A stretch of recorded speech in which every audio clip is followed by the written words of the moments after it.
Tere kõigile! Täna õhtu vestluspartner on Helena Väljaste. Helena on üks õnnelik inimene, sest ta armastab oma elu ja oma tööd. Mõnedel päevadel nõustab ta oma Meelerahu Hingespa nimelises nõustamiskeskuses. Teistel päevadel koolitab nii teadveloleku, enesesõbralikkuse kui motivatsiooni teemadel. Helenat kütkestab vaimse tervise, probleemide ennetamise ja hea vaimse vormi toetamise valdkond. Ta omandas psühholoogia magistrikraadi Tallinna Ülikoolis cum laude ning viimased 10 aastat praktiseerib ta igapäevaselt teadvelolekut. See on justkui lõhn, mis on imbunud Helena elukanga kiududesse. Ta täiendab end selles vallas pidevalt ning panustab aktiivselt selle populariseerimisse ja kvaliteeti Eestis. Ja edasi jutulõnga ma annangi Helenale. Aitäh Terje selle sissejuhatuse eest. Ma kuulasin selle inimese tutvustust ja mõtlesin, et vau, et ma tahaks ise ka selle inimesega kokku saada või tuttavaks saada.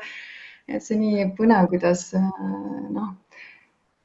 me oleme midagi palju enamat kui need sõnad ja need kirjeldused sellest, kes me oleme.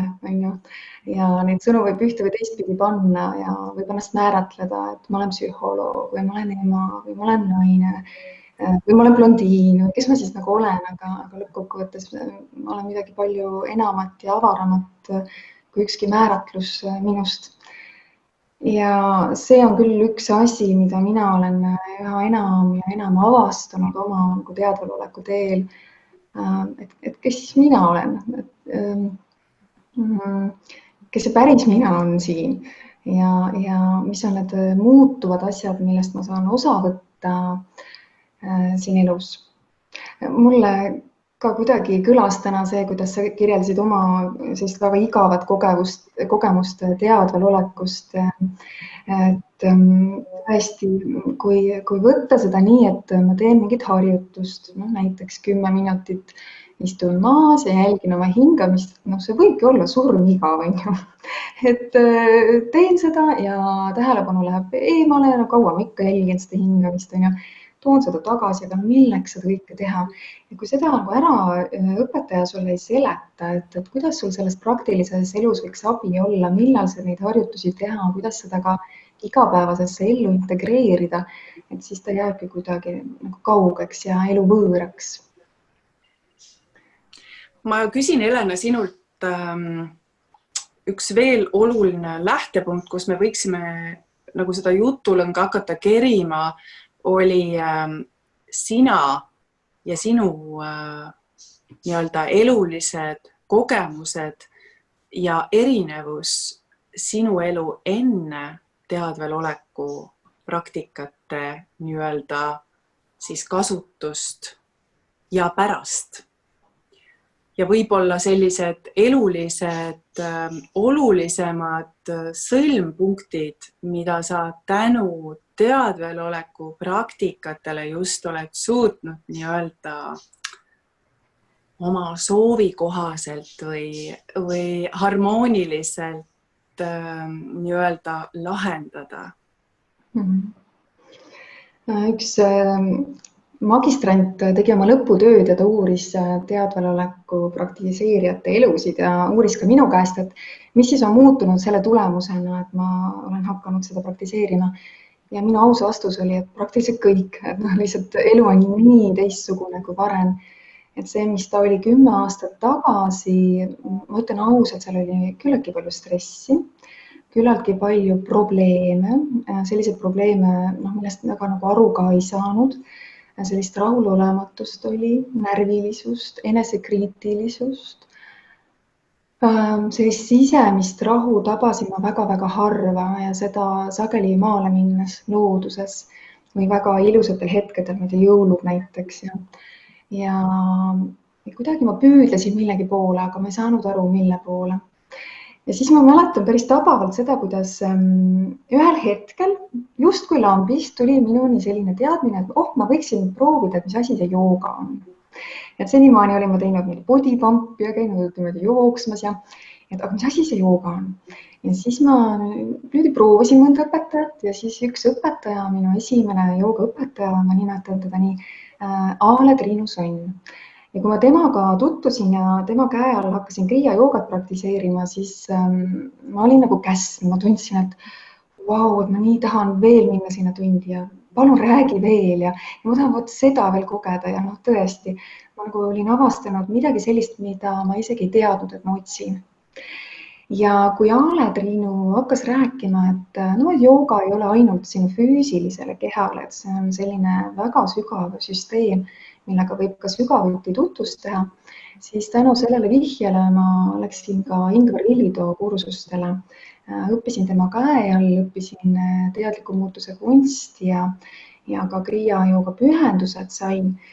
Ja samal ajal, kui ma seda nagu avastasin enda jaoks, ma märkasin, kui üllatunud ma olin, et ma olen psühholoogiat õppinud ülikoolis magistritasemel ka ja istun seal ja kuulan Ingvarit ja mõtlen, et no miks nii praktiliselt meile ei ole mitte midagi nagu räägitud, siis kui mina psühholoogiat õppisin 5 aastat ülikoolis.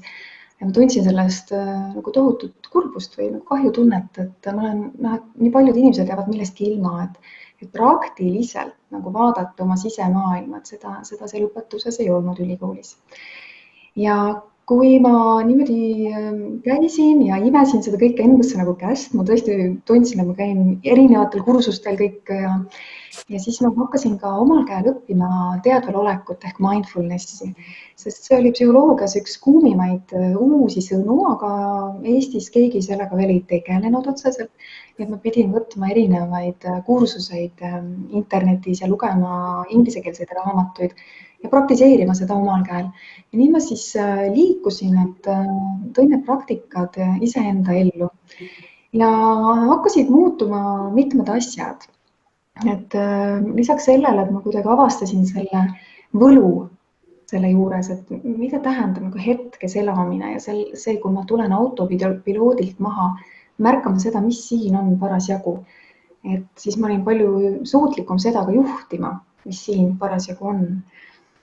Ja mul hakkas palju, minu sisemaailmas ma muutsin paljusid asju enda jaoks, aga väliselt hakkas ka elu muutuma, et üks minu selliseid kooselusid lagunes ja ma vaatasin ka tööalaselt selle pilguga, et sain aru, et selline psühholoogiks olemine on minu jaoks midagi sellist, mida ma väga tahan oma ellu. Aga toona veel ma seda kartsin, et minu üks selliseid põhiraskuseid lapsepõlvest saati oli sügav tuumuskumus, et ma ei ole piisav ja ma ei ole väärtuslik. Et ükskõik, et ma lõpetan võib-olla cum laudega ülikooli ja see ei ole ikka piisav. Ja sellist nagu sisendit ma justkui noppisin igalt poolt üles ka, et ülikoolis ka räägiti, et kuidas ta ikka veel ei ole nagu valmis, et veel minna inimesi aitama või midagi nendega tegema. Et mina noppisin ka selle üles. Ja siis ma hakkasin nagu hästi ausalt enda jaoks kohale tulema ja vaatama neid erinevaid uskumusi iseenda kohta. Et kui palju ma suhtun iseendasse nagu piiravate uskumustega, et ma ei ole ikka veel piisav, ma ei ole ikka veel valmis. Ja ma hakkasin ennast toetama läbi selle, et ma sain aru, et need on lihtsalt ühed mõtted iseenda kohta. Et see ei ole ju mina ja ma võin valida neid mõtteid. Ja ma valisin ennast toetavad mõtted, ehk siis ma hakkasin iseendaga suhtlema sellisel moel, nagu ma suhtleksin oma parima sõbraga, tunnustades, lohutades, öeldes, et kõik on hästi, see, mida sa teed, on imeline ja kuidagi see sisemine dialoog, ja see sai nagu nii võimsaks, et ma julgesin hakata tegema muutuseid. Ja ühel hetkel olin jälle ühel kursusel, kus minuni jõudis üks infokild, aga see oli tähtis. Et kui kõik emotsioonid taandada, võib jõuda 2 tuumemotsioonina, millest me inimestena lähtume oma eludes ja otsustes. Üks nendest on hirm ja teine on armastus. Ja see hakkas minus niimoodi resoneeruma, et ma mõtlesin, et ma soovin oma tööelu nüüd küll niimoodi üles ehitada, et ma ei tee midagi enam hirmust lähtuvalt. Et hoian nagu 10 küünega kinni millestki, mis tundub turvaline. Noh, ja too hetk ma olingi hoopis teises valdkonnas, ma tõin Inglismaalt ametirõivaid maale, müüsin neid siin Baltikumis, aga ma ei teinud seda tööd enam ammu kirega. Ja tasapisi tegin siis seda oma kire asja, nõustasin inimesi, tegin juba esimesi koolitusi ja nagu unistasin ainult, et saaksin äkki üks hetk ka päriselt seda kirge oma nagu tööks siis pidada. Ja kui ma siis too hetk oma sisemuses otsustasin ära, et nüüd ma teen tööalaselt vaid seda, mida ma päriselt armastan. Ja lasen lahti nendest asjadest, mida ma hoian hirmu tõttu, mingid projektid, mis mul olid, mida ma ei nautinud, tegin, sest sealt tuli mingi raha sisse või see andis mulle mingisuguse kindlustunde või mingi kuulumise kuhugile. Aga et olla hästi aus enda vastu, siis ma jätsin need asjad ära ja hakkasin tegelema nende asjadega, mis mulle väga meeldisid.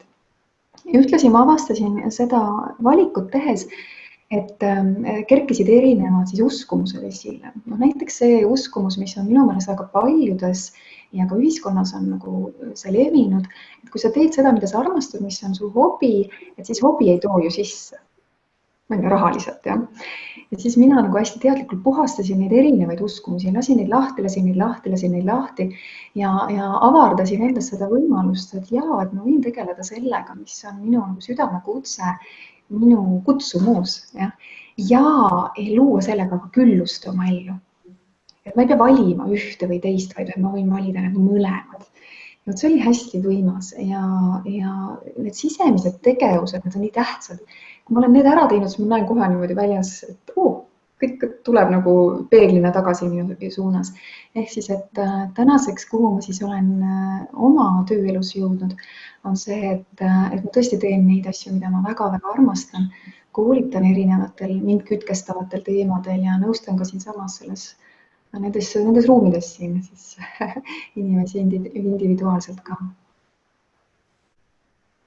Et räägime natukene sellest stressist ja teadveloleku seostest ja kuidas sellega parandada seda fooni. Ja teiseks, võib-olla stress on niivõrd ära leierdatud teema, et võib-olla räägime, mis see stress üldse nagu on, et tihtilugu minu kogemus näitab, et inimesed on nii harjunud stressiga olema, et see on nende loomulik olek. Et kuidas siis teadvustada, kuidas ma tean üldse, et mul on nagu stress, sest et inimestel on perearstid, psühhiaatrid, kes kindlasti väga lahkel käel ja ilmselt ka vajalikul hetkel, olulisel hetkel, kui olukord on väga kriitiline, määravad erinevaid siis medikamente ja inimesed on pikalt krooniliselt juba nende nii-öelda valduses ja ei olegi teadvustanud, millal see stressifoon peale läks, et võib-olla sina kui psühholoog saad jagada oma kogemust ja kuidas siis sellest pikaajalisest stressist ja sellisest kiirest adrenaliinirikast elust jällegi sellesse rahusse ja õndsusesse ja vaikusesse tulla. Ja tõesti, et stress on üks nagu kaasaegseid haiguseid on ju. Väga paljud seda kogevad oma elus ja mõnel on ka lihtsalt stressirohkeid perioode ja siis need õnneks mööduvad ja vahelduvad kergemate perioodidega. Aga millest seda ära tunda sisemine pinge, mis väljendub ka kehalises pinges, võib-olla lakkamatud mõtted, hirmutunne, ärevuse tunne, selline tunne, et kõik on nii palju, ma ei jaksa võib-olla, et nii vähe on aega, nii palju on teha, võivad tekkida unehäired, söömishäired, et suhted võivad kannatada, kui inimene on stressis, siis tavaliselt paugub teiste peale või paugutab uksi või kuidagi sellisel moel käitub, et see lõhub ka suhteid. Nüüd varem, kui me sinuga rääkisime, ma tõin selle näite, et hingamise jälgimine, et üks põhilisi selliseid alustalasid ka teadveloleku õppes, et kui sa sellega algust teed, et hakkad oma hingamist jälgima, et see võib nii mõndagi õpetada. See võib õpetada seda, et kuidas lasta ebavajalikust lahti. Näiteks, kui sa jälgidki oma hingamist ja tähelepanu läheb uitama, tulevad mingid mõtted pähe, tulevad emotsioonid, mis kerkivad. Sa märkad küll neid, aga tuled jälle oma tähelepanuga tagasi hingamise juurde. Ja see on üks selline oskus, mida ma treenin seda harjutust tehes, mida ma siis igapäevases elus saan niimoodi ära kasutada, et võib-olla ma süvenen vestlusesse või oma töösse või sellesse, et ma lihtsalt jalutan. Ja tulevad mingid kõrvalised mõtted, mingid emotsioonid kerkivad, et ma tean, et ma võin neid teadvustada, aga ma võin ka nendest lahti lasta ja mu tähelepanu suunata sinna, kuhu parasjagu vaja. Ja nii jäävad paljud asjatud mõtted mõtlemata ja paljud emotsioonid läbi elamata, sest ma ei toida neid enam oma tähelepanuga. Ühtlasi tuues seda hingamise jälgimist jälle nagu väikse näitena, et siin, kui sa jälgid oma hingamist, kui sa oled hinganud sisse, siis sa hingad ka välja. Ja kui sa välja hingad, siis sa ju usaldud, et toimub uus sisse hingamine, on ju. Ja sa ei pea tegelikult seda kontrollima, sa ei pea oma hingamist kontrollima. Ja huvitav, et selline väikene harjutus võib sulle õpetada ka seda, kuidas sa saaksid elu usaldada rohkem. Ja ka seda, et kuidas kõik on suures muutumises, et sul üks hetk on hingamine võib-olla ühtemoodi, teine hetk teistmoodi, olud su ümber muutuvad, sinu sisemuses muutuvad. See ongi muutlik kõik ja et ainult meie mõistus on see, mis üritab nagu kuidagi luua hästi fikseeritud nagu pilti reaalsusest ja hoida sellest kinni. Ja see koroonakriis võis väga paljudele näidata ka kätte, kuidas nagu nad tulevad toime oma sisemaailmaga, kui olud kõik ümberringi muutusid ja pidi ka ise väga kiiresti muutuma ja puhanema. Et meilgi kodus 4,5-aastane poeg, 2,5-aastane tütar, nad jäid koju, nad ei olnud enam lasteaias ja tööd pidi kodus tegema ja kuidagi nagu nendega toimetama ja leidma siis selle tasakaalu kuidagi, et olla nende jaoks piisavalt olemas, aga teha ka oma tööasjad ära, et see nõudis väga suurt taiplikkust ja paindlikkust, et kuidas need asjad nagu liikuma saada. See nõudis ka väga palju oma vajaduste märkamist ja austamist, ka abi küsimist. Ja. Aga räägi sellest eneseaustusest ja aususest ja enesesõbralikkusest. Mulle väga meeldis see endaga dialoog ja enesesõbralikkus, mis sa välja tõid, et räägi sellest natukene lähemalt, et vaata, me otsime nagu sõpru väljast poolt, aga sa rääkisid, et sellel hetkel, kui sinu elus oli selline pöördeline kasvumoment, sa leidsid selle sõbra enda sees. See on üks hindamatuid asju, mis on minuga juhtunud. Ma olen isegi abielus iseendaga, see on minu abielusõrmus, et ma pidin isegi sellise tseremoonia tegema, sest mina, nii nagu väga paljudki teised inimesed ja ma arvan, et tõesti minu uksest siit ei ole veel sisse astunud inimest, kes ei võiks olla enda vastu veelgi sõbralikum, kui ta praegu oskab olla. Et mina tõesti olin ka enda kõige suurem kriitik, see, kes tõmbas iseendalt vaipa jalgadelt ära, siis raputas endale tuhka pähe ja teadvaloleku praktika võimaldas mul seda näha. Enne ma isegi ei teadnud seda, see kõik leidis aset mu sees, aga ma ei märganud, ma olin sellega nagu ühte sulandunud ja siis ma hakkasin nägema, et vau, et jälle see hääl, mis ütleb mulle midagi minu kohta ja see teeb nii haiget, see oli nii valus. Ütleme, et kui mul midagi ebaõnnestus, see oli niigi valus. Aga siis, kui mul see sisemine kriitik veel kerkis üles ja hakkas mind nagu tümitama selle pärast, et kuidas ma ei osanud, miks ma ei pannud seda või teist või kolmandat tähele, oli see kannatus veel suurem. Ja siis ma sain aru, et ma ei ole sunnitud sellega kaasa minema, ma ei pea seda üldse uskuma. Ja ma ei saanud takistada esialgu seda, et kas mul see sisemine kriitik ilmestub või mitte. Ta ikkagi nagu tuli automatismina esile, aga mis nagu muutus oli see, et ma märkasin seda. Ahaa, kriitik on siin. Jaa, aitäh kriitik. Nii. Ja kohe lülitusin ümber ja lülitusin enesesõbralikkuse lainele. Mis asi see enesesõbralikkus on? Kõige lihtsamini seletatult on ta vastus küsimusele, kuidas ma kohtleksin praegusel hetkel oma head sõpra. Ja kui sa seda endalt küsid, siis tavaliselt ei tule vastuseks, et ma ostaksin talle Ferrari. Pigem tuleks vastus, et ma lihtsalt ütleksin talle, et ta sai sellega suurepäraselt hakkama, ma julgustaksin teda minema oma unistuste teed, lihtsalt kuulaksin teda ja ma oleksin ta jaoks kohal, võib-olla hoiaksin teda hellalt. Ja vot samamoodi saab siis iseendasse suhtuda, hakata endaga sellisel moel kõnelema, sest me ju ausalt kõik räägime iseendaga. No on ju nii, hästi, mina küll väga palju räägin iseendaga oma mõtetes, jah. Et siis on suur vahe, kas ma räägin endaga kui oma suurima vaenlasega või oma hea sõbraga. Ja see, kui olla iseenda vastu sõbralik oma sisekõnes, see annab tohutult palju jõudu juurde. See aitab valusatest hetkedest üle, näiteks kui on mingi kannatuse hetk, siis mina teen tavaliselt sellist harjutust nagu enesekaastunde paus. Ja see nimeline harjutus, võib-olla seda saamegi pärast näiteks jagada ka inimestega, et imelihtne, ka lühike, kui seda teha, aga see on selline võimalus, et kannatuse hetkel olla enda jaoks hästi hoolivalt, kaastundlikult kohal, nii nagu me ootaksime, et keegi teine seda on. Aga siis sa ei ole sõltu kellegist teisest, vaid et sa saad seda pakkuda iseendale, mida sa ise vajad. Ja enesesõbralikkuse juurde kuuluvad ka kusjuures puudutused, see on huvitav. Aga võib-olla, kui sa praegu kuulad siin ka, et sa võid proovida korra, mis tunne on, kui sa korraks paned oma käe näiteks oma südamele. Niimoodi, et sa ka tunned, et su käsi on siin. Võib-olla veel natuke varieerid ja vaatad, et kuidas oleks see selline hea ja mõnus puudutus. Võib-olla paned tähele, et juba midagi muutub kehas. Kuidagi läheb nagu mõnusamaks, soojamaks olemine, võib-olla süda isegi kergelt avardub.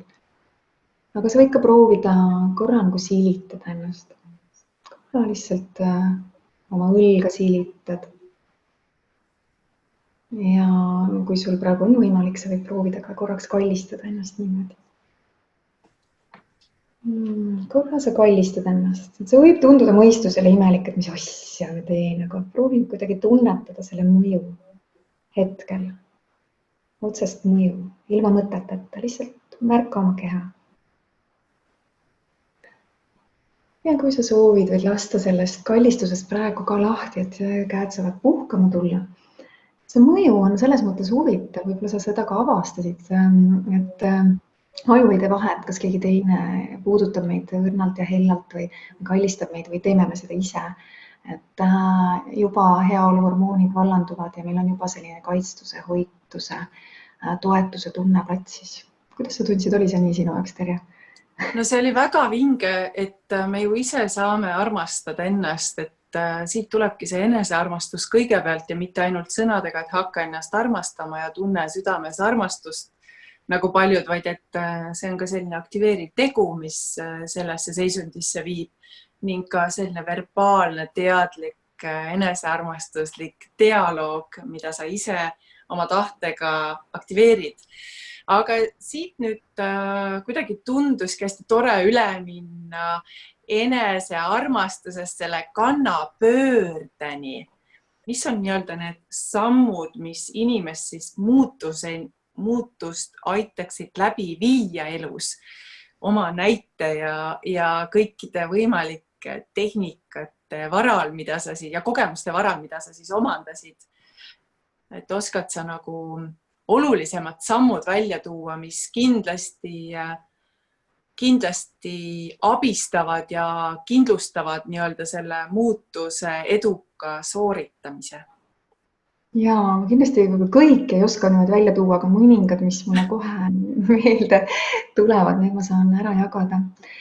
No kindlasti teadlikkus ehk siis selle märkamine, mis siin ja praegu on, see on ainuke võimalus, kuidas siis teha üldse muutus, sest muidu mida ma muudan, kui ma isegi ei orienteeru, kus ma parasjagu olen. Ja mis see tähendab, kuidas sa teed seda, et märkan, vabandust, et ma segasin sind vahele, et kuidas sa teed seda, et märkan siin, mis praegu on, et see on ju tegu, eks ole, et kas sa siis võtad aja maha ja nii-öelda see teadvel olek, ma tulen teadvele läbi siis selle, et sa hakkad märkama, mis siin praegu on. Mitte kas sa hakkad märkama oma mõtteid või sa hakkad märkama nii-öelda väljas olevaid objekte või emotsioone. Et kuidas sa seda teed täpsemini, kuidas sa teadvele tuled? siin on erinevaid teid, aga võib-olla mida kohe saab iga kuulajaga teha, et sa võidki nagu justkui metafoorselt vajutada pausi nupule hetkel. Ütledki, et see on paus hetkel. Ja hinga korra sügavalt sisse ja välja. Ja pane tähele, mis on sinu kogemuses just selles hetkes siin. Ja täiesti ausalt, võib-olla on mõtted siin, mingi emotsioon kuskil annab tunda. Võib-olla sa märkad hingamist või oma välist keskkonda, võib-olla hääled kostuvad sinuni. See ongi sinu selle praeguse hetke reaalsus, hästi nagu laialt omaks võetuna. Et sa nagu justkui kõigele ütled jah, kõik võib olla selline, nagu see on, et sa ei pea seda muutma, vaid sinu ülesanne on seda märgata, avada selle luks, vaadata, mis on siin, uudishimulikult, hea soolikult. Ja siis viibida sellises olemises. Ja siis sellises olemises saad sa päris selgelt teada, mis on siin. Mis sageli juhtub, kui me ei ole praktiseerinud teadvelolekut, siis see, mida sa märkad, seda saab kohe tavaliselt hinnangu osaliseks. Mul on nii tobedad mõtted peas või ma ei tohiks tunda seda, mida ma tunnen. Väga sageli me ei luba endal olla need, kes me oleme, kogeda seda, mida me kogeme. Ja teadvelolek, ma nagu võrdleksin seda 2 tiivaga linnuga. Et üks tiib on see, mis on märkamas seda, et mis on siin ja praegu. Ja teine tiib siis sümboliseerib seda, et kas ma luban sellel olla just selline, nagu see on. Mitte, et see nüüd mulle meeldima peab, aga et lihtsalt ma olen realist, ma näen seda päris avatult kõike, mis on siin. Et ma ei pane silmi kinni, ei jookse minema, et see on siin. Ja see võimekus, ütleme, praktiseerides kasvab, et sa suudad aksepteerida üha nagu keerulisemaid asju, millest muidu automatismina tahaks nagu eemale tõmbuda, tahaks võidelda, põgeneda, vaid et sa oled ka selle jaoks kohal, suudad ka selle jaoks nagu avaneda. Ja see on hästi oluline oskus, sest siis sa saad olla ka enda vastu hästi aus. Näiteks minu puhul, kui ma muutuseid hakkasin tegema, ma märkasin hästi selgelt rohkem oma keha. Ma tegin ka väga palju kehateadlikkuse harjutusi ja siis nende tulemustel ma tõesti tundsin, et ma päriselt kehastusin, et ma tulingi rohkem oma keha sisse elama, et muidu ma elasin siin peapiirkonnas hästi palju oma mõtetega samastunult. Aga et keha on hästi aus. Ütleme, kui sa mõtled mingi suhte peale või sa mõtled mingi töösituatsiooni peale, siis keha kohe reageerib sellele. On kas nagu rohkem avatud või tõmbab kokku. Nagu lilleõis niimoodi, jah? Sa tunned seda oma kehas, kas on raskem, on kergem. Ja keha räägib hästi vahetult ja hästi väga ausat keelt. Mõistus võib rääkida meil musta valgeks ja valge mustaks, et kuidas sul ikka oleks mõistlik olla ja teha. Ja tore on muidugi, mõistusel on oma koht ja mõistuse häälel on ka oma koht. Aga keha on hästi aus. Ja kui niimoodi julgeda seda ausust pidi minna, et valida see, siis see võib tõesti imesid tuua. Minu ellu küll on toonud, et ma tõesti tunnen, ma elan praegu palju elusamat ja iseendaga kooskõlalisemat elu, kui ma oleks kunagi üldse unistanud, et ma suudan elada. Ja see on imeline. Ja mis kindlasti veel muutumise juures on tähtis, et mina küll innustan inimesi, kui teil on vähegi võimalus, minge ja pöörduge kellegi poole, kes aitab teil palju kiiremini oma asjadest nagu läbi minna. Et üksinda sa pusid, see on küll tore, saab hakkama ka, aga võib-olla saab kellegi toel veel kiiremini liikuda oma unistuste suunas, teha muudatused teoks. Ja üks asi, mida kindlasti tuleks vaadata muutuste teel, on oma mõtted ja uskumused. Tavaliselt inimesed ju kardavad erinevaid muudatusi teha, sellepärast, et uus on tundmatu. Ma ei tea, mis tuleb, et parem kas või see halb vana kui see uus. Ja seal on palju uskumusi taga, et ma ei tea, et äkki läheb midagi untsu või mingid klassikalised sellised pill tuleb pika ilu peale või mida iganes võib sealt tulla. Et uskumuste vabastamine on üks väga oluline nüanss nagu sellel teel. Meil tuli üks mõte unistuste elluviimisest. Kas unistused kõik teostuvad ja millised unistused teostuvad? Ja milliseid unistusi asuda teostama? Meil oli täna väga huvitav vestlus tüdrukutega, et et kas elus luua, unistada ja teostada, kas unistada kõrgelt või lasta elul juhtida. Siin on nagu kaks äärmust, et ootan sinupoolset taipamist ja kogemuse jagamist selles osas. Mulle väga meeldib enda elus lähtuda sellest, et ma ei pea valima ei üht ega teist, vaid mõlemat võtaks siis. Et sinu näite puhul nüüd ka siin praegu, et võtaks selle unistamise ja usalduse mõlemad. Ehk siis, et me saame luua seda enda ellu, millest me oleme suutelised unistama, millest me oleme suutelised mõtlema, et mõtlemine on loova jõuga, et see, millest ma mõtlen, see saab ju sageli reaalseks ja mõtete kaudu me ka suuname oma elu, on ju, et näiteks ma võin tuua siin, et tuli näide natuke nagu segatult, aga seesama meelerahu hingespaasin, kus ma olen, et mina ka mõtisklesin, et huvitav, et kuhu ma võiksin oma vastuvõtu koha teha ja ma unistasin kunagi sellest, et ma tahaksin teha selle kuhugile oma kodulähedusse, nii nagu Ameerikas on. Terapeudid vahetavad sussid kingade vastu ja lähevad kõrvaltuppa ja võtavad inimesi seal vastu. Ma midagi taolist tahtsin ka. Ja siis, kui ma kolisin oma lapsepõlve koju tagasi Pirita Kosele, siis ma mäletan, mul oli väike tita, ma jalutasin temaga mererannas ja küsisin seda küsimust, et kuhu kohta ma võiksin selle keskuse teha. Ja hästi avatult küsisin, lihtsalt nagu ei mõelnud sellest, vaid esitasin selle küsimuse ja jäin ootama. Ja korraga ühe hetkega oli kogu vastus niimoodi vastu võetud ja ma teadsin, et ma saan selle teha enda garaaži asemel. Mis on mu maja küljes, on ju, aga piisavalt nagu eraldi. Ja too hetk ma olin täiesti üllatunud. Vau, see oli täiesti uus info mulle ja ma polnud selle peale kunagi mõelnud.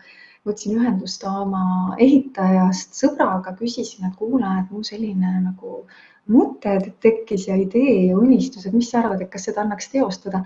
Ta natuke uuris selle kohta ja ütles, et kuule, et Helen, et kas 2 nädala pärast sobib, kui ma tulen ehitama. Ja ma polnud küll ise niimoodi, et nagu veel 100% valmis, aga ütlesin, muidugi tule, et seal oli see usalduse koht juba, et okei, et kui talle juba sobib, et siis sobib minule ka ja ta tuli ehitas mul mõne kuuga selle siin kõik kenasti valmis. Ehk siis unistamine minu meelest on väga-väga tähtis. Ja mulle tundub, et kuidagi inimesed ei julge unistada väga. Nad teevad seda nii vähe. Aga et unistada just sellises võtmes, et nagu mida ma tahaks kogeda, kuidas ma tahaksin iseennast tunda. Näiteks oma lähedussuhtes või töö juures, kuidas ma tahan ennast tunda. Nii et sa saad ka sellise kogemuse sellest tundest, kuidas mul oleks hea olla selles, mida ma soovin oma ellu luua. Ja sa võid ka sellest täpseks minna, sa võid seda endale ette kujutada, et mis asi see on, kuidas sa sinna suunas liigud. Aga siis teataval moel sa pead ka nagu oskama lahti lasta, et usaldama elu, et see saab ka sündida. Ja samas ka astuda ikkagi järjekindlaid samme sinna suunas, on ju. Et oma sammud astumata ei tee mitte midagi, kui ma ei oleks helistanud ehitajale, kui ma ei oleks hakanud seda kõike organiseerima, see ehitamine nõuab tohutut organiseerimist, siis seda ei oleks. Et need asjad tuleb ikka ära teha. Et unistamine ja tegu, eks ole, ja vastutus.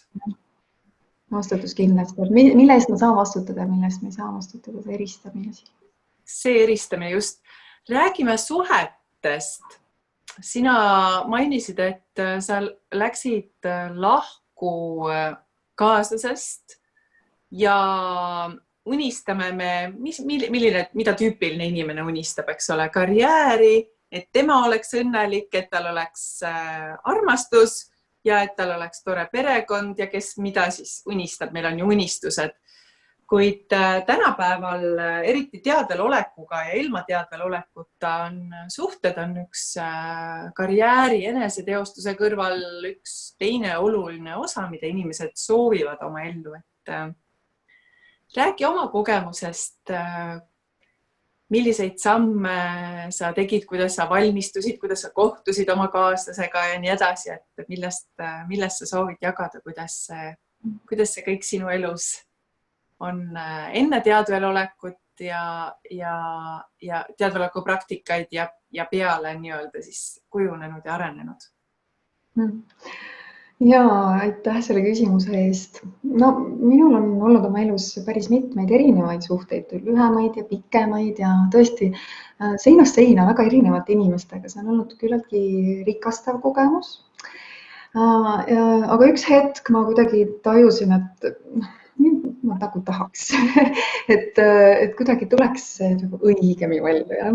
See sisemine nagu soov, võrsus ja tead, ma tõesti tegin seda, mida soovitatakse, mis võib tunduda natuke uhuu teema, aga ma võtsin üks hetk omal paberi ja pliiatsi ja ma täiesti jõhkralt ausalt panin kirja, millist meest ma soovin oma ellu. Ja niimoodi, et ma sodisin seal maha veel asju, et mis ei olnud ikkagi päris ausalt nagu minuga kooskõlas, vaid et tundub, et ühiskonna poolt mingi norm, et panin sinna täpselt see, mis on minu jaoks väga-väga-väga-väga tähtis ühe mehe juures. Ja avastasin selle käigus ka erinevaid uskumusi, näiteks mul oli tähtis, et mees oleks truu ja romantiline. Ma ei olnud kunagi kohanud päriselt sellist meest, et ma olin kas ühte või teist tüüpi mehi kohanud ja siis ma ei uskunud, minu uskumussüsteemis puudus selline mees ja ma lasin selle uskumuse vabaks, et tegelikult võib olla, et ma võin valida mõlemad, et nii romantiline kui ka truu. Ja siis ma panin sinna ka kirja selle, kuidas ma iseennast tunnen selle inimesega. Tõesti, et milliseid tundeid see minus tekitab ja naisena, kuidas mul on tema kõrval olla. Kuni ma tundsin, et see on täiesti valmis, et see tellimus on tehtud ja kuidagi enda sees ütles, et sellega rahu ja vaatame, mis siis saab. Ja ma ei tegelenud selle teemaga enam, ma ei sorkinud, et et kui sa oled restoranis ja oled tellinud endale toidu, sa ei lähe kogu aeg uurima sinna kokkade käest ja kelneri käest, et kuule, et kas juba tuleb või ei tule või kas ikka tuleb õige asi või tuleb vale asi. Mina usaldasin, siin on see usalduse küsimus. Ja huvitaval kombel, minu puhul oli küll niimoodi, et läks mõni nädal mööda, kui ma kohtusin oma praeguse elukaaslasega, laste isaga. Ja kui me kohtusime, siis see oli huvitav kogemus. Ma olin sellest kuulnud, aga ma ei olnud seda kunagi ise kogenud, aga ma päriselt tundsin tema ära oma mehena. Et see oli midagi väga-väga sügavat.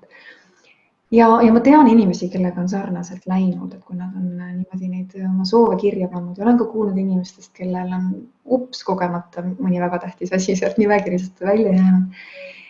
Et siin on erinevad, inimestel on erinevad teed ja erinevad hetked, kus saavad need asjad realiseeruda. Et me ei saa nagu asju tagant nagu kiirustada ilmselt, aga minu lugu oli selline. Ja mis on minu jaoks väga tähtis praegu ikkagi meie omavahelises suhtes on see, et me mõlemad praktiseerime ja meile on teadvel olek ja need praktikad väga olulised ja me saame neid jagada omavahel ja see on üks kõige tähtsamaid seoseid meil.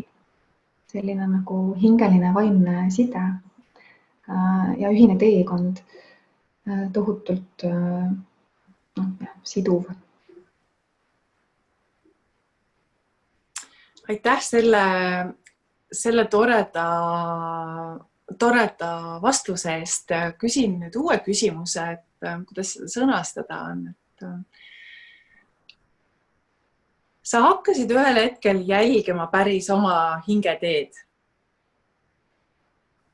Ja kirjelda seda õpetuste, õpetajate teekonda ja see, kuidas sa iseenda südame häält oled tulnud kuulama. Mis protsess see sinu jaoks oli? Me kõik otsime väljast sisse, et kirjelda seda natukene, kuidas see sinu jaoks oli? Tead, see oli nii vägev, mida sa ütlesid praegu, et õpetuste õpetaja. See kuidagi väga sügavale läks minusse. Tead, minu puhul on olnud väga oluline see, et ma olen õppinud iseendale jah ütlema. Iseendale jah ja iseennast omaks võtma oma eripäradega. Ma toon näite varasemast elust näiteks, et oli periood, kus ma tõmbasin oma nagu välimust ja ilu maha. Et ma teadsin, et ma olen kaunis naisterahvas ja sellega olen ma unistatud. Aga samas minus tiksus uskumus, et esiteks blondiinid on lollid. Ilusad naised on ka tavaliselt lollid ja kuidagi sellised uskumused olid mul. Nii et siis ma parema meelega nägin selline tagasihoidlik välja. Ma ei tahtnud, et keegi ka tunneks ebamugavustunnet minuga koos olles. Nii et ma ei rõhutanud seda välimuse poolt üldse. ja see isegi selline oli omaks mõte mulle, et jaa, et ma võin olla vägagi tark, arukas naisterahvas ja kaunis. Et sa võid olla see, kes sa oled. Ja ma võin olla naiselik. Ja näiteks psühholoogiaõpingute ajal oli ka, et seal, kui mina ülikoolis õppisin, siis väga rõhutati, et mis on need teaduslikud lähenemised psühholoogias ja kuidas olla või kuidas mitte olla siis psühholoogina. Ja ma sain kogu aeg aru sellest, et see on selline väikese tikutops, kuhu ma peaksin mahtuma, aga ma ei mahu siia hästi. Et siis endale jah, ütleme ka selles mõttes, et ma olen cum laude psühholoogia lõpetanud Tallinna Ülikoolis ja ma integreerin oma töösse erinevaid vahendeid, mis on mind aidanud ja mis aitavad teisi inimesi. Et ma ei piiritle ennast hästi pisikese sellise sildiga, et ma olen psühholoog. Ja mida see siis tähendab, vaid et ma olen midagi palju enamat, et kõik selle omaks võtt, iseenda omaks võtt, oma väe ja selle, mis on kingitud sulle just, selle omaks võtt, et see on minu jaoks väga-väga tähtis olnud. Ütleme, et meil on paljud täna maailma muna peal käib ju spirituaalne reiv ja tegelikkus, et me kõik ju otsime seda, et me oleksime ühenduses iseendaga ja tunneksime iseennast ja elaksime iseendast lähtudes. Siit me jõuamegi meie tänase vestluse viimase põhipunkti juurde, oma pärast, oma enda pärast, oma pärast elu. Siis kuidas sa ikkagi jõudsid sinna, et sa oled ju erinevate õpetuste kaudu tegelikult sisuliselt õppisid, et millal toimus sinul see pöördepunkt, kas see toimus läbi taipamise, et see kõik on sinu sees olemas või millal sa siia sissepoolde püsivalt pöördusid, et ma tean, et meil on ju olemas usk, meil on olemas õpetajad, meil on olemas õpetused, me vajame seda välist kinnitust, peegeldust, kuulumist, nii-öelda käehoidjat. Et mis hetkest sina kogesid, et see kõik käehoidmine hakkab sinu seest, see tugi on sinu sees, see toetus, see turvalisus, see armastus, mida sa otsid, on sinu sees. Millal sa seda taipasid või kuidas need märgid on, et vaata paljud inimesed otsivad endiselt väljast poolt seda leidmata, jäädes rahulolematult teesklema kuskile kellegi juurde midagi, mida nad sealt kunagi ei pruugi leida. Et selline mõte käik sulle. Tead, minu jaoks oli väga tähtis, oli taipamine, et kõik see, mida ma otsin ja vajan väljast poolt, ma pean õppima seda iseendale pakkuma. Kui ma vajan tunnustust ja olen näljane selle järgi, siis mul on vaja õppida iseennast tunnustama. Kui ma vajan tähelepanu võib-olla või armastust, siis mul on vaja õppida seda iseendale pakkuma. Ehk siis, et ma muutusin seeläbi, ma sain tulla iseenda juurde, iseenda sisse, et ma olin välisest vähem sõltuv ja pakun seda iseendale, mida ma vajan. Sisemised ressursid on sul kõik olemas ja sa hakkasid lihtsalt neid välja tooma ja neid kasutama. Räägi natuke lahti veel. Et need sisemised ressursid kõige jaoks on sul endal olemas. Et sa hakkasid lihtsalt neid kasutama. Meil kõigil on need olemas. Ma ei ole mingi eriline inimene siin. Ei olegi. Me räägime lihtsalt sellest protsessist. Me räägime sellest kui protsessist, sellest väljaspoolt iseenda sisse tulemisest ja sealt elamisest. Kui sellisest ressursirikkast allikast, et sa tuled oma allika juurde. Sa saad aru, et seal allikal on kõik olemas. Seal on kõik olemas. Me otsime väljast. Me otsime liiga palju väljast. Siin sees on see olemas ja seda saab usaldada ja avastada tasapisi. Ja miks ma ütlesin, et kõigis on see olemas, sest mina tean, et kunagi mina vaatasin ja imetlesin erinevaid inimesi ja mõtlesin, et vau, et tema on nii tark ja tema on nii palju kogenud ja temal on kindlasti elus kõik hästi ja ta on ideaalne. Et oli mingi ideaalsuse tung või selline, ma soovisin näha ideaalset inimest erinevates inimestes on ju. Kuni ma sain aru, et kuule, et ega nemad ka päris ideaalsed ei ole, tema ka ei ole ideaalne ja niimoodi. Ja siis kuidagi selle omaks võtta, et mina ka ei ole ideaalne ja ma ei peagi seda olema ja ma ei peagi täna kõike teadma, ma ei pea kõike oskama, aga ma armastan ennast just sellisena, nagu ma olen täna. Ma pean ennast lugu just sellisena, nagu ma olen täna. Ma austan oma vajadusi, ma väljendan neid just nii sellistena, nagu nad on hetkel. See on ülivõimas. See on nii ilus, mida sa ütlesid praegu. Mul on sulle veel üks küsimus just, et kuidas sina oma igapäeva nii-öelda enesehoolega tegeled? Millised on sinu nii-öelda sisemaailma enesehügieen ja päevased praktikad? Et mida sa ise päevaselt rakendad? Nii nagu teadveloleku kursustel on 2 sorti praktikaid, nii on ka minu elus 2 sorti praktikaid. Et ühed on sellised nii-öelda formaalsed praktikad, mida tehakse nii, et sul on nagu eraldi aeg ja koht selle jaoks. Ja minu formaalsed praktikad on hommikuti, kui ma ärkan, ma alustan oma 5 tiibetlasega, siis ma teen erinevaid hingamisharjutusi ja sellele järgneb tavaliselt teadveloleku harjutus, selline meditatiivne harjutus ja ka taotlused selleks päevaks või eluks üldse.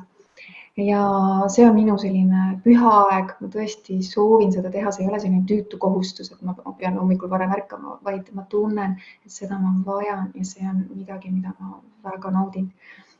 Ja õhtuti ma tavaliselt jään ka magama, ma teen tavaliselt jooga nidrat õhtuti sellist harjutust. Et need on tavaliselt need minu igapäevased formaalsed praktikad.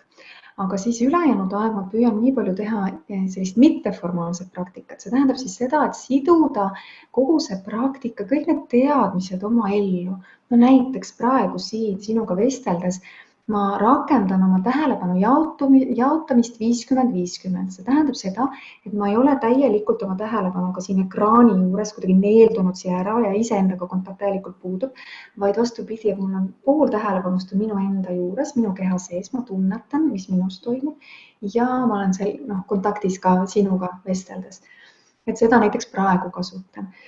Kui on vaja olla enesesõbralik, siis ma olen seda.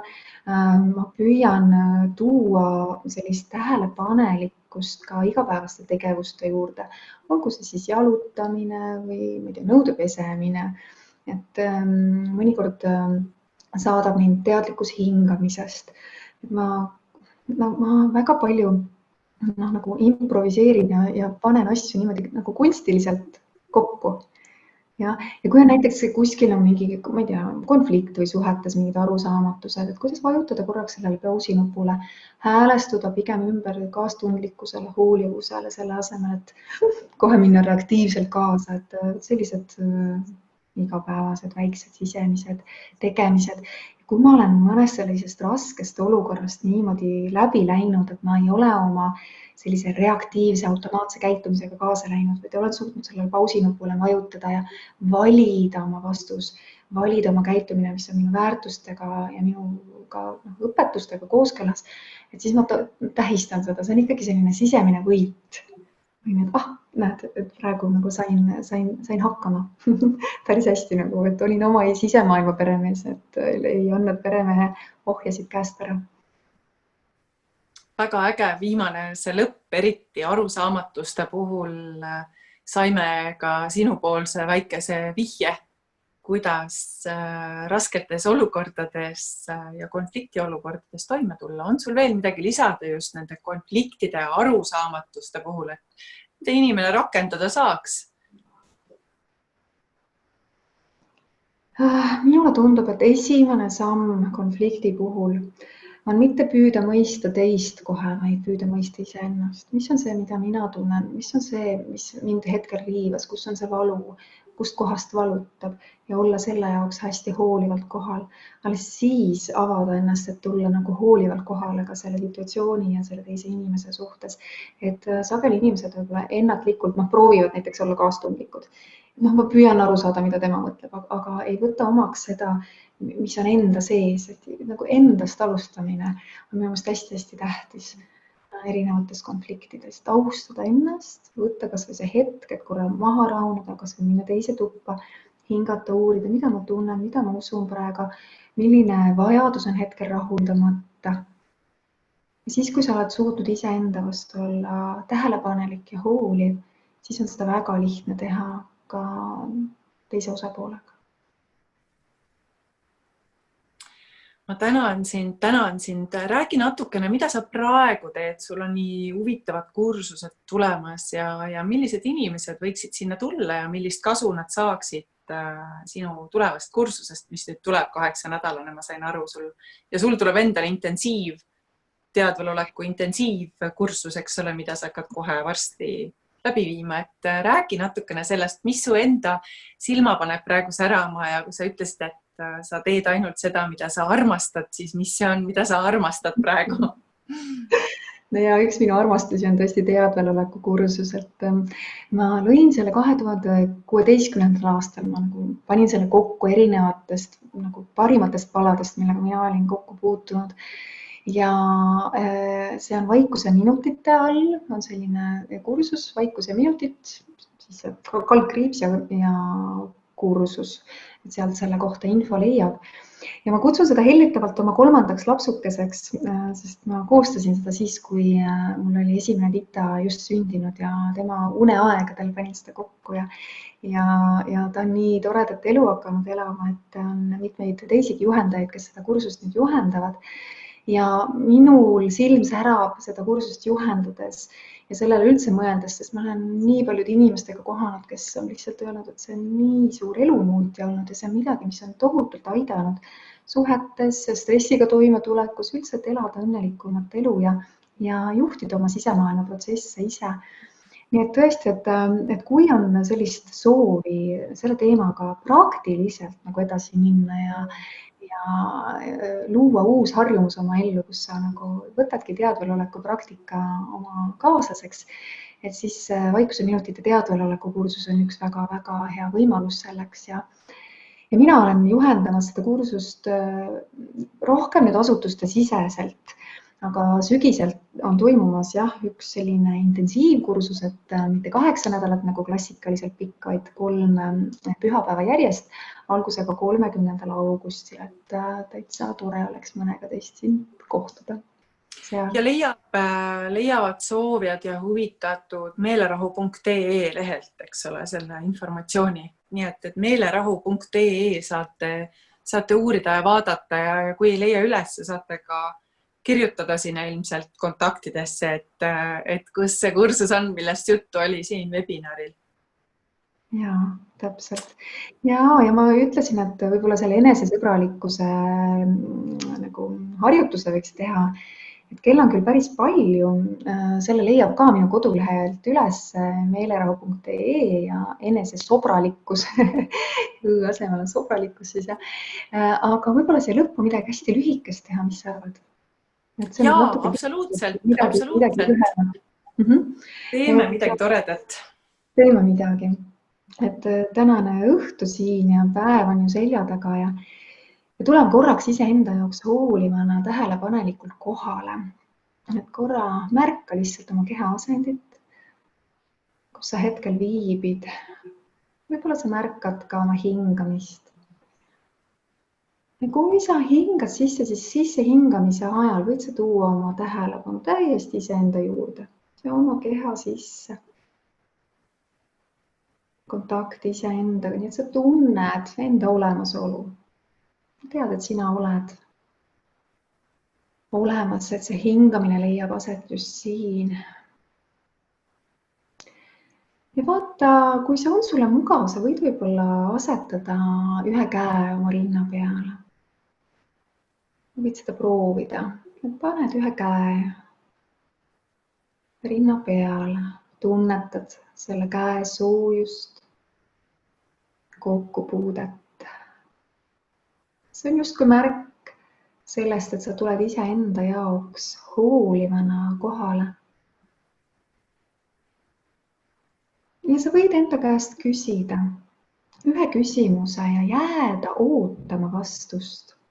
Nii et sa ei pea üldse mõtlema vastusele, lihtsalt viska see nagu kivikene järve vette ja vaata, mis juhtub. Ja see küsimus on, mida ma vajan praegu? mida ma vajan praegu.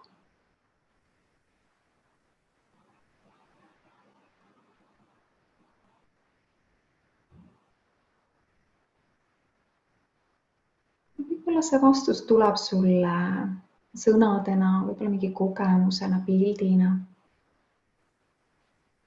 Ja nüüd sa saad selle sama vajaduse vormida sooviks.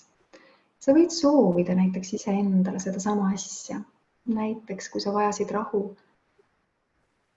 Olgu ma rahulik või olgu rahu minuga. Kogegu ma õnne. Usaldagu ma ennast. Kogegu ma meelerahu. Ja sa võid kasutada just oma sõnu ja soovida endale seda, mida sa tunned, et sa vajad. Nii et sa ühelt poolt oled see, kes lausub neid sõnu, neid soove. Ja teiselt poolt oled sa see, kes neid ka vastu võtab.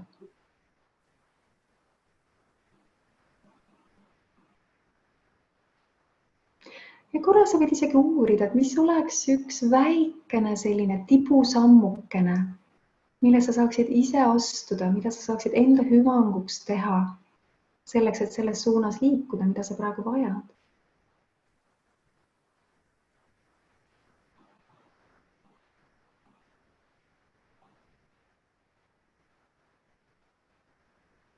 Ja see on juba sinu enda siis otsustada ja teha, et kas sa astud ka selle sammu sinna suunas. Sa võid soovi korral pühenduda ja öelda, jaa, ma teen seda. Ma astun selle sammu.